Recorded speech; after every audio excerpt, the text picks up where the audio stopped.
इस पर पिलातुस ने लेकर यीशु को कोड़े लगवाए और सिपाहियों ने कांटों का ताज बनाकर उसके सर पर रखा और उसे अर्गवानी पोशाक पहनाई और उसके पास आकर कहने लगे, ऐ यहूदियों के बादशाह आदाब, और उसके तमाचे भी मारे।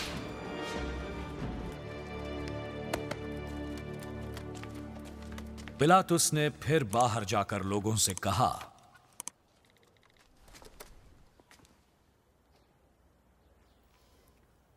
देखो, मैं उसे तुम्हारे पास बाहर ले आता हूं ताकि तुम जानो कि मैं इसका कुछ जुर्म नहीं पाता। देखो, वो आदमी यहां है। यीशु कांटों का ताज पहने और अरगवानी पोशाक पहने बाहर आया।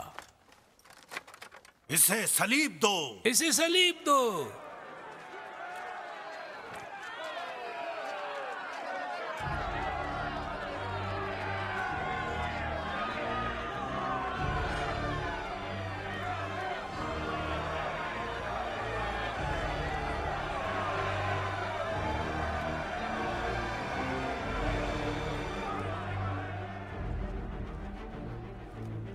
तुम ही इसे ले जाओ और इसे मसलूब करो, क्योंकि मैं इसका कुछ जुर्म नहीं पाता। हम अहले शरीयत हैं और शरीयत के मुताबिक वो कत्ल के लायक है, क्योंकि उसने अपने आप को खुदा का बेटा बनाया।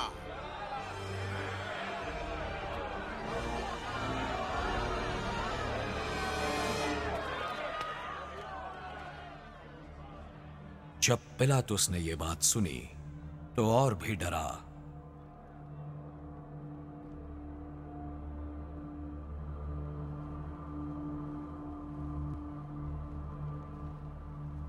और फिर किले में जाकर यीशु से कहा, तू कहां का है? मगर यीशु ने उसे जवाब ना दिया। तू मुझसे बोलता नहीं। क्या तू नहीं जानता कि मुझे तुझको छोड़ देने का भी इख्तियार है और मसलूब करने का भी इख्तियार है? अगर तुझे खुदा की तरफ से ना दिया जाता तो तेरा मुझ पर कुछ इख्तियार ना होता। इस सबब से जिसने मुझे तेरे हवाले किया है उसका गुनाह ज्यादा है। जब पिलातुस ने यह सुना तो उसे छोड़ देने की कोशिश करने लगा। अगर तू इसको छोड़ देता है तो कैसर का खैर खा नहीं।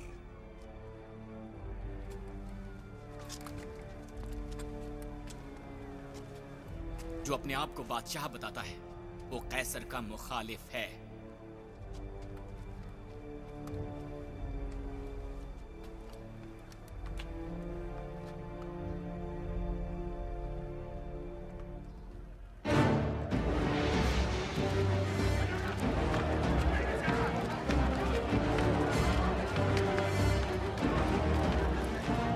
पिलातुस ये बातें सुनकर यीशु को बाहर लाया और उस जगह जो चबूतरा और इब्रानी में गब्ता कहते हैं, तख्ते अदालत पर बैठा।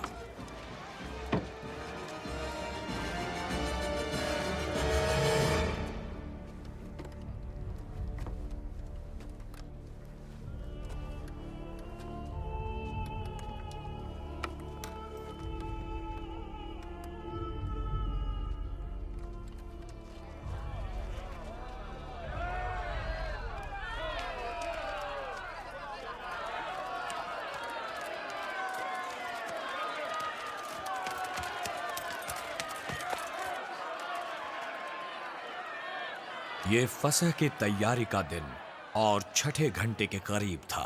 पिलातुस ने लोगों से कहा, देखो, ये है तुम्हारा बादशाह। इसे मार डालो, मार डालो।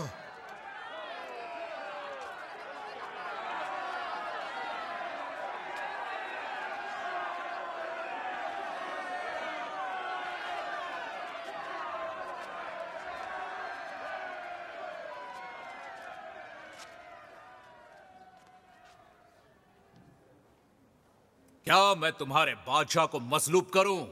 कैसर के सिवा हमारा कोई बादशाह नहीं।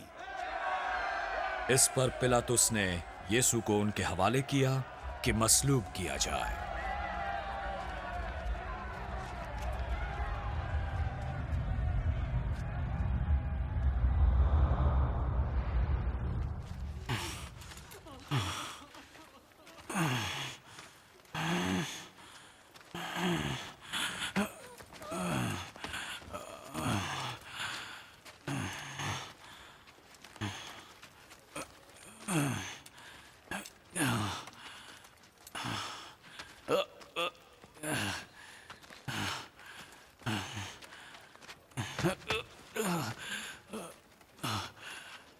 बस वो यीशु को ले गए और वो अपनी सलीब आप उठाए हुए उस जगह तक बाहर गया जो खोपड़ी की जगह कहलाती है, जिसका तर्जुमा इब्रानी में गलगता है। वहां उन्होंने यीशु को और उसके साथ 2 शख्सों को मसलूब किया, एक को इधर और एक को उधर, और यीशु को बीच में।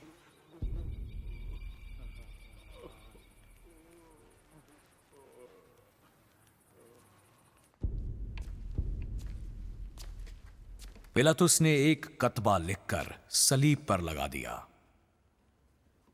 उसमें लिखा था, यीशु नासरी यहूदियों का बादशाह।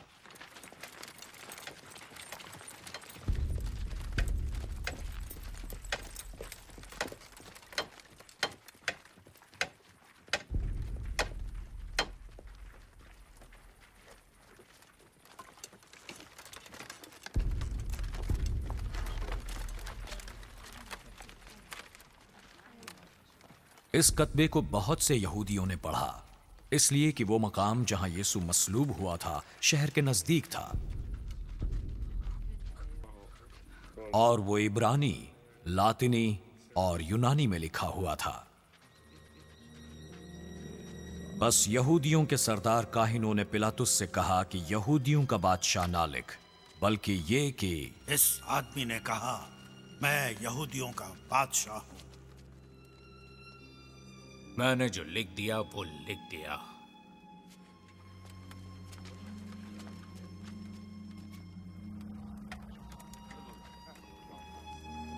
जब सिपाही यीशु को मसलूब कर चुके तो उसके कपड़े लेकर 4 हिस्से कर दिए, हर सिपाही के लिए एक हिस्सा,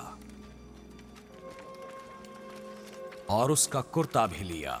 ये कुर्ता बिन सिला सरासर बना हुआ था। सिपाहियों ने एक दूसरे से कहा कि इसे फाड़े नहीं, इस पर कुरा डालें ताकि मालूम हो कि किसका निकलता है।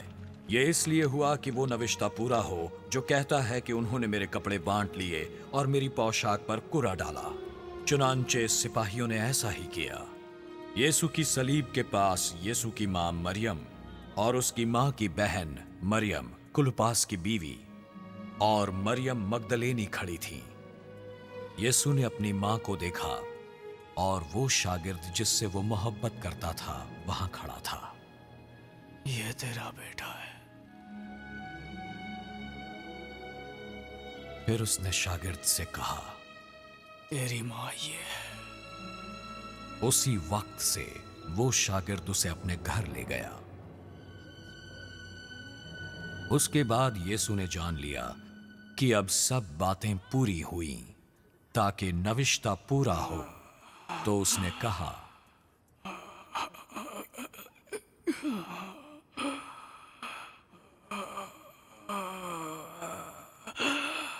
मैं प्यासा हूं।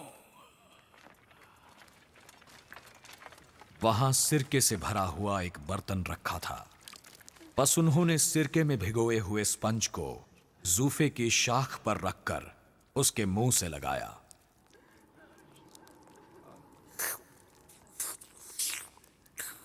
बस यीशु ने वो सिरका पिया।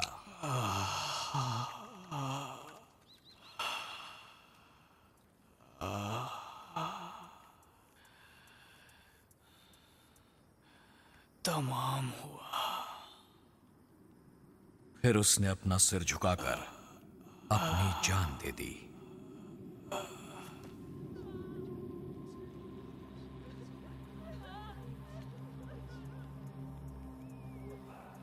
यहूदियों ने पिलातुस से दरख्वास्त करके इजाजत मांगी कि मसलूब होने वालों की टांगें तोड़ दी जाएं और उन्हें सलीब से उतार दिया जाए। उन्होंने ये दरख्वास्त इसलिए की कि सबत नजदीक था और वो नहीं चाहते थे कि सबत के दिन वो सलीब पर रहें, क्योंकि वो सबत एक खास दिन था। बस सिपाहियों ने आकर पहले और दूसरे शख्स की टांगें तोड़ दी जो यीशु के साथ मसलूब हुए थे। लेकिन जब उन्होंने यीशु के पास आकर देखा कि वो मर चुका है, तो उसकी टांगें ना तोड़ी।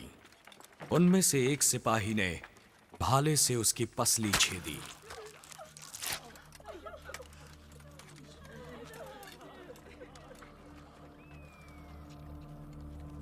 और फिलफौर उसके खून और पानी बह निकला।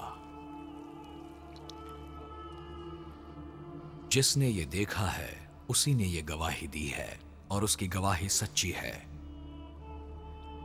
और वो जानता है कि सच कहता है ताकि तुम भी ईमान लाओ। ये बातें इसलिए हुई कि ये नविश्ता पूरा हो कि उसकी कोई हड्डी ना तोड़ी जाएगी। फिर एक और नविश्ता ये कहता है कि जिसे उन्होंने छेदा उस पर नजर करेंगे।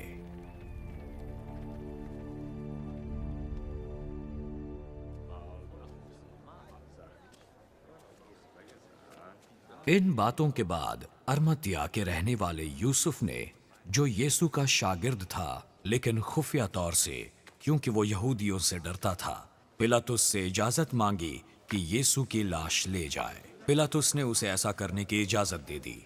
बस वो आकर उसकी लाश ले गया।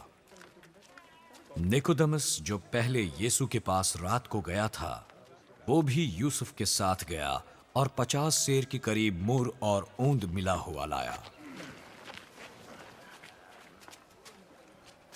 बस उन दोनों आदमियों ने यीशु की लाश को लिया और उसे सूती कपड़ों में खुशबूदार चीजों के साथ कफनाया, जैसा कि यहूदियों में दफन करने का दस्तूर था।